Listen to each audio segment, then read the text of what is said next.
মানুষের জীবন কত বৈচিত্র্যময়, তাই না?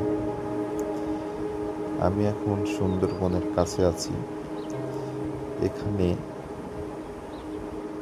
নদীর ধারে সুন্দরবনের অর্থাৎ লোনা পানিতে যে গাছগুলো জন্মায় সেগুলো আছে।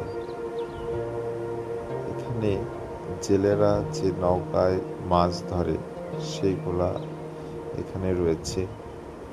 একটা জিনিস চিন্তা করেছেন? এই যে এতটুকু নৌকায় করে মানুষ, জেলেরা মাছ ধরতে যায়, তাদের জীবনযাত্রা আসলে কতটা কঠিন। যে কোনো মুহূর্তে এই নৌকা ডুবে যেতে পারে, যে কোনো ধরনের দুর্ঘটনার শিকার হতে পারে।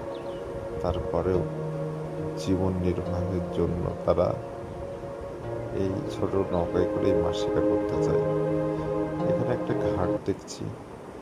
এই ঘাটে এই পার থেকে মানুষ ওই পারে যায়, আর নদীর পাড়ের মানুষ এই নৌকায় করেই মোটরসাইকেল, গরু, ছাগল যা আছে সেগুলো নৌকায় করেই কিন্তু পার হয়।